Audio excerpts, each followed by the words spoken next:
What is up, everybody, and welcome back to another episode of Emphasis on Sports. I'm your host, Damon Anthony, and we are almost through with week one of the NFL season. Week one will wrap up tonight with, as you see, I'm a Niner fan with the New York Jets visiting the San Francisco 49ers at Levi's Stadium in Santa Clara. Expected to be a good game. Niners are walking in with all of their team. The Jets are walking in with everybody but Hassan Reddick. That's a story for another day.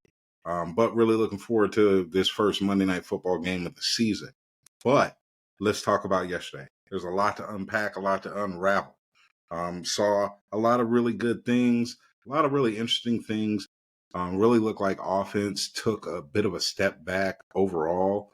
There wasn't those high yardage, high scoring, high flying games that we're used to, especially right out of the chute. Could be defense, could just be offense needs to pick up and start getting it going a little bit. But nonetheless, offense did look a little shaky all the way around the league. Saw a lot of rookies start yesterday. Two kind of mixed reviews. Caleb Williams, he got the job done just as a player. He really didn't show too much yesterday. Bo Nix struggled. A lot of these things are things that we know we're going to see with these rookies. Some of them have these high expectations. Jaden Daniels, he did all right. Still, didn't pull it out. Losing effort. So, some of these rookies, they still have some work to go, some things to do, right? But that being said, let's talk about the league. Let's walk around the league a little bit. All right. We're going to start in the AFC. And those that know I like to go news, north, east, west, south, right? It's just easier. It helps me remember where the hell I'm at when I'm talking about stuff, right? So let's talk about the AFC North. All right. AFC North. Only one team out of the AFC North actually won a game this week. The Pittsburgh Steelers, they knocked off the Atlanta Falcons. I'm not going to lie to you. This was a game that to me was a little bit up in the air because both of these teams are sporting a new look and a new quarterback, no matter how you slice it. Before the game, Russell Wilson was announced as inactive, so Justin Fields made his first start yesterday. And he looked okay. We know that they're walking in with the new Artie Smith offense. Offense definitely does need some work. Guys need to get used to it. Not going to place a whole bunch of blame on the offense, but offensively, there weren't touchdowns scored, nothing but field goals from the Pittsburgh team. And while, yes, I did get it done, you're going to be playing against teams that are going to put up touchdowns. So if you're not scoring tuds, you're hurt. On the Atlanta Falcons side, I don't know. They just look like a mid-level team to me. I'm still waiting to see what's going to go on with Bijan Robinson. Bijan last year, as we know, a very high draft pick. There's big expectations. He was a stud at Texas. We're not seeing the usage out of him. I'm not at all saying that he's not getting it done. We're just not seeing them use him in the way that I think makes the most sense, right? Well, when you look at the other games in the AFC North, the Browns got absolutely stomped by the Cowboys. They looked terrible. Deshaun Watson looked terrible. I understand he's coming off of a real personal tragedy, and some of the things that any human can go through can linger with you. But all in all, that team, top to bottom, just didn't look very good. They just didn't. We know Dak re-upped on his contract. That dude came out there looking like Tom Brady baby brother, killing him. Also in that division, the Bengals lost to the Patriots. Wild. Absolutely wild. I think going into this game, the Bengals were 9.5-point favorites, and they came out and they just looked terrible. They did. The Patriots, they look like an NFL team that's going to go out, play hard, they're going to fight, they're going to give everything that they got and see what happens. And that's what they did yesterday. The Bengals just weren't ready all the way around. Jamar Chase, he did play, but he got locked up. And, obviously he hasn't practiced, been with the team all summer. So, let's let's put a pin in Cincinnati and see what happens. The Ravens, we did see the Ravens have a great game opening night Thursday night against the Chiefs, but they lost. So currently, as I sit here right now, the Pittsburgh Steelers are leading the AFC North, and they're the only team to win. Wow. Wild work. All right, next up, AFC East. So in the AFC East, we know the New York Jets, they play tonight. They play San Fran. So story's still yet to be told on them. The Bills. The Bills, they did win their game against the Cardinals. It was a slow start to the game for the Bills, it really seemed like. But once they got it together, they were able to match those blows that the Cardinals were throwing out there. Cardinals looked pretty decent, but just didn't get it done. Hey, Josh Allen, he looked all right. He looked like Josh Allen. Let's see them use James Cook a little more. And Dalton Kincaid was pretty much absent in the game. So I don't know how this Bills team is going to look moving forward, but hey, strong start, good start. Dolphins. The Dolphins came out and they looked like they were going to lose. We also did know that yesterday before that Dolphins game, there was a hell of an incident with Tyreek Hill. For those that have paid any attention, Tyreek was detained by the Miami police as he was trying to get into the stadium. From what I understand, is from speeding, argument or confusion or talk or whatever ensued, and the police decided to put Tyreek in cuffs, face down on the pavement. There's so many different things wrong with this. I've heard a lot of people say, if that was Tom Brady or if that was Peyton Manning, that wouldn't have happened. Probably right. But also, let's step back a second. This is in Miami. This is Tyreek Hill. I'm pretty sure that he said, hey, I'm Tyreek Hill. I play for the Dolphins. At no point do I believe that cop said, let me check on that. The cop just kept with some sort of ego, more than likely, which caused Tyreek to respond more than likely the same way. And this is what we end up with. Of course, it's 2024. Everybody has a camera phone, so we got to see all of it. So having that happen right before a game is going to put a strain on a person. Is going to put a strain on the team. They did come back, win that game. Tyreek did score. Did have a hell of a post-score celebration with Jalen Waddle. Y'all look that up. It was real interesting. But Dolphins did get it done. That game looked like it could have went either way against Jacksonville, but they were able to wrap it up, get that thing done. Elsewhere in the East, as I said before, the New England Patriots, they're 1-0. Didn't see that coming. Now, I'm not going to sit here and say that they're going to go out and win 8 or 9 or 10, 11 games. No, I don't think that's going to happen. I think the cap is probably going to be 5. But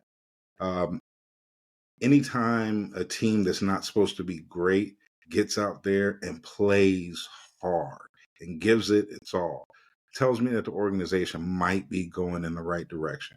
And that's what I see with the Patriots. No one's expecting them to be Super Bowl contenders. But what we are seeing is guys going out and giving it their all and doing what they can do to try and get ahead, stay ahead. So congrats, New England. All right, AFC West. So in the AFC West, we already saw Kansas City. They started off their season defeating the Baltimore Ravens on Thursday. So we know, and we already know going into the season, Kansas City is going to be good, right? So elsewhere in the West, Denver Broncos didn't get it done against Seattle. Didn't expect them to get it done against Seattle. My last post, I talked about, some of those games, no one cares. That's what the Broncos are going to be all year. They're going to have a fan base. They're not going to be very good. Expect to maybe see them succeed next year, maybe the year afterwards, right? Then you had a nice division rivalry game where we had a couple of those around the league. Always cool to see. But the Chargers in Jim Harbaugh's first game as the new Chargers head coach, they knocked off the Raiders. They played, once again, played tough, played physical, showed some of these changes. They got rid of a lot of offensive players, but they still came out and did pretty well. Seeing the quarterback, he's going to have to deal with Harbaugh being who he is. He's hyped. He's ready. He pounds pads. Let's go, baby. That's not a normal thing in Charger land, but they'll get with it. Meanwhile, the Raiders look like how they've been the last couple of years. They just look like a very average to below average team. Gardner Minshew, he did not look like he was worth anything yesterday. Devontae, I'm pretty sure he's real irritated with the whole situation. And Max Crosby got locked up by Joe Alt. So let's see what the Raiders have. I mean, I predicted that the Chiefs would take this division walking away. Still sticking with that one. The rest of their division, to me, isn't really that good. All right, AFC South. So the AFC South, we had another divisional matchup. We had the Texans and the Colts. That was a hell of a game. That one, there were fireworks, back and forth, back and forth. Let's get it done. We see Anthony Richardson seemed like he heaved 107 yards in the air for a touchdown. I know it wasn't that long. But it was good to see him play against a really good team and to play well. CJ Stroud and the boys, they came out rolling. Stephon Diggs had some welcome to the team moments, a couple tuds. But we also got to see CJ, he looked like he picked up where he left off last year. That offense is going to be formidable. Joe Mixon, this was his first go around with the squad. Joe Mixon did his thing. Going into the season, a lot of people were saying that he's going to look old, maybe drop off a little bit. He looked like the same stud from maybe 3-4 years ago in Cincy. So this could be a real dangerous team. Only time will tell. Titans. They came out real strong against the Bears and then just let it all melt away. Will Levis had one of the craziest looking highlights with a throw from his knees pick. But you know, they're a team that has to figure it out, has to build. Tony Pollard did look decent, but the passing game did look very, very inadequate. Let's see what happens with them. Jacksonville, as I stated earlier, Jacksonville did lose a battle of Florida to Miami, but I'll say this: they looked all right. They looked like they've rebounded from last year, just in a small scope, just week one. Trevor Lawrence, he looked a lot better. I'd like to see Travis Etienne get a little more proper usage, and some of that is his own doing. But let's get it done. They're a team that should be better than what they showed at the end of last year. You start off the season, you lose to the Dolphins. It's not the worst thing in the world. But next week you got to get it done. You got to. Week 2, listen, you can't start a season 0-2. You need at least 1-1. You start 0-2, your back's already against the wall. We know that. All right, let's move to the NFC. So the NFC North, remember news, right? NFC North, 3 teams took home dubs. 1 team got no love, right? That rhymed a little bit. No shot at anybody. We know Jordan Love went down with an injury as the Packers couldn't get it done against the Eagles on Friday. Everybody else in the NFC North, W's. We saw Minnesota go out there and just smack the Giants all over the field. Made them look like the little Giants. Sam Darnold, super impressive in his Vikings debut. Yesterday, Sam Darnold looked like the player that we expected to see coming out of USC when he was drafted by the Jets. Dude came out and did his thing. Absolutely did his thing. Jettas looked good. The whole squad actually looked, the Vikings looked okay. Now, understandably, they're playing against the Giants, and the Giants, they're terrible. Don't really want to throw anybody out there like that, but Daniel Jones, it's not it. Them letting go of Saquon, not it. You go get Malik Neighbors, who's going to throw him the ball? Yeah, exactly. Last night, Detroit Lions, they had one hell of an overtime against the Rams. To be completely honest with you, the first 4 quarters, anybody could have won that game. Detroit did not come out looking like a dominant team. I think the team everybody expects them to be. But that overtime, that's what they look like. They came out and they ran the ball right down the Rams' throat to take home the win, to get that touchdown right out the chute. So, hey, good on you, Lions. Now people are hunting for you. Let's see what you continue to do. Let's let's see if we could turn up Jamar Gibbs a little bit. Let's see if you can get maybe a good 50-50 balance from Montgomery to Gibbs. Because one thing that I did notice, and it was kind of the same thing last year, saw a lot of Montgomery in the first half. You didn't see him at all really in the second half. Overtime, they bring him back out. Why don't you maybe 50-50 those guys? Montgomery can catch. Maybe you can catch somebody off guard and spring either one of them for nice long runs, long catching and runs. I don't know. I'm just a guy though, right? Last team in the NFC North, the Bears. Like I said before, the Bears, they were getting their ass kicked. They were absolutely getting their ass kicked. They turned it around, had some great defensive moments, some great special teams moments that were able to bring them back, pull them up, and secure them the dub to knock off Tennessee. That being said, nothing about the team really looked impressive. Nothing about Caleb really looked impressive. They just got to win. And at the end of the day, whether you win by 1 or 100, no matter how you win, get the dub. But Bears, you got some work to do. Do I think that it could be done? Absolutely. I picked them to go to the playoffs, and I picked them for a reason. Now we just got to see that work translate over to the field. In a game like yesterday, I mean, the Bears probably should have won that 34-17 instead of 24-17. Just being all clear and all of that, right? So let's move on to the NFC East. So we saw the Eagles knock off the Packers on Friday, get to 1-0. The Cowboys. I'm still not very high on the Cowboys, but they smacked the Browns all around the field yesterday. No two ways about it. They came out, they looked dominant from the word go. They looked like they were ready to match whatever. Dak got paid yesterday before the game. 4 years, 240, got absolutely paid. And he came out and he showed why. CeeDee Lamb, he also recently got paid. And he came out and he showed why. Defense looked good, looked real good. Everybody's back healthy. Everybody's back doing their thing. Cowboys look good. That being said, when the playoffs come around, we'll see what the Cowboys really have. We will see what they really have.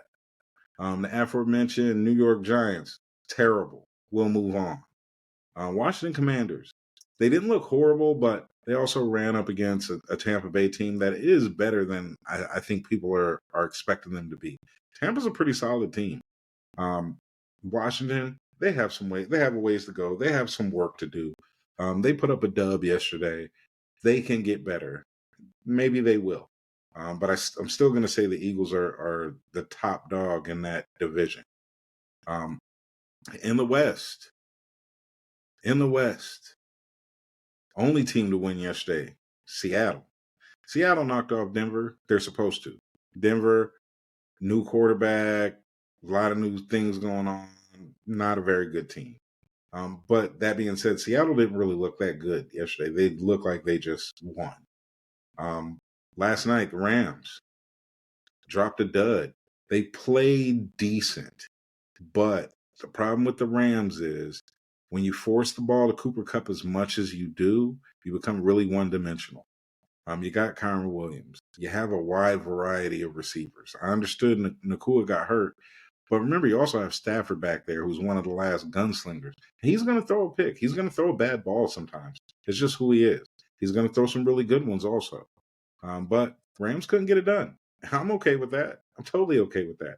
Same with the Cardinals. Cardinals went to Buffalo, looked pretty good for a half, and then Buffalo showed up. I'm okay with that. The Cardinals are also one of those teams that they just look shaky, just real shaky. But they still have the rest of their season to go. So we shall see what happens there. NFC South. NFC South, like I said, Tampa. Tampa did their thing against Washington. 37-20. Baker came out. Baker was doing his thing. He looks like he really, really found a home in Tampa. And I'm really happy for him. He's not a bad guy, just had some bad years, had some bad experiences. Maybe this is it. Maybe this is what puts him on that next rung in sports stardom, if you will. You see who else we got? Ooh, another division game. Panthers, Saints. So listen, the Panthers. I knew the Panthers were going to be bad. I didn't know they were going to be this bad. They looked horrible. Bryce Young, bro, you got to get a little bit better. Whatever it is, whatever it takes, or they're going to run you out of the league. I don't really shoot bad at any players because whatever position they're playing, they're doing it better than I could. That's a actual fact. But Bryce hasn't. Yesterday, he didn't show any growth from year 1 to year 2. First throw of the season, pick. We got to get better. Got to get better. All right. Meanwhile, the Saints came out rolling. Derek Carr out there zing, zing, zing, doing his thing and talking his shit. I mean, to be honest, I love to see it. I do. Always, kind of like Derek Carr in general. But when the Saints are jumping and that Superdome is rocking, it's actually kind of cool for football. When it's not the Aints, it's the Saints. So let's just see how far they go. If I'm going to be real, if I'm going to keep it square, I don't think that they're that great of a team. I do think that they played probably the worst team in the league, so they looked really good. Let's see what happens. All right. Then the last team in the South, Atlanta. Like I said before, Pittsburgh came in, did their thing. To me, it just doesn't look like Atlanta's ready yet, but I think they'll get there. They might be all right. I know if Kirk's not getting it done, he got a young boy breathing down his neck. Michael Penix, he'll be ready to jump in there and be ready to rock. One way or another, Atlanta got to do something. They've made a lot of moves. They made moves. They let people go. Brought in people. You got to do better than you did yesterday. 10 points, week 1, with all the additions, all the studs that you got to do better, right? So that's week 1, Sunday, just the Sunday slate.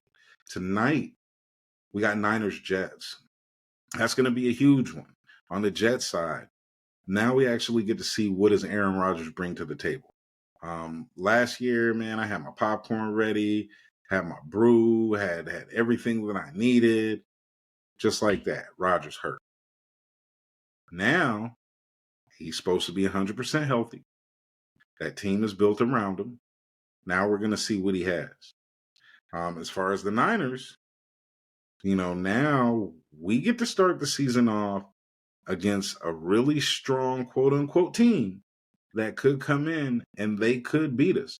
They're walking in with a quarterback who doesn't really like us. He may respect us, but let's be real. We play well against Aaron Rodgers. He's just playing for a different team in green. But on the 49er side, we got Trent back. We got BA back. Everybody's healthy. McCaffrey saying he's going to play tonight. This is Brock's 3rd year. Brock is now entering that territory where if he comes out and he's just consistent to what he was last year and the year before, he's gonna have to move into that upper echelon of quarterback. No one's gonna be able to hide behind that at all. This year is a huge year for Kyle Shanahan too. Because as a 49er fan, we're beginning to smell like the Buffalo Bills. Can you imagine if we make it to the Super Bowl this year against Kansas City and don't take it home? That'll mean 3 Super Bowls in recent memory, the past 5-6 years, all against the same team, all with the same result. This should be a big year. We don't want to have that lose a Super Bowl and fall off the face of the earth syndrome that a lot of teams have. And this team is built better than that. But tonight, first things first, let's rock against the Jets. Let's try and get that done. Now, that being said, this first week up until this point of NFL has been really fun. Really good to have back. I really enjoyed, to be honest, the Sunday ticket. Last year, I skipped a year and moved over to YouTube TV. This year, I brought it back in, and having that multi-view is fantastic. I'm a guy that I like to set it up with a bunch of different TVs so I could try and have on as many games as possible.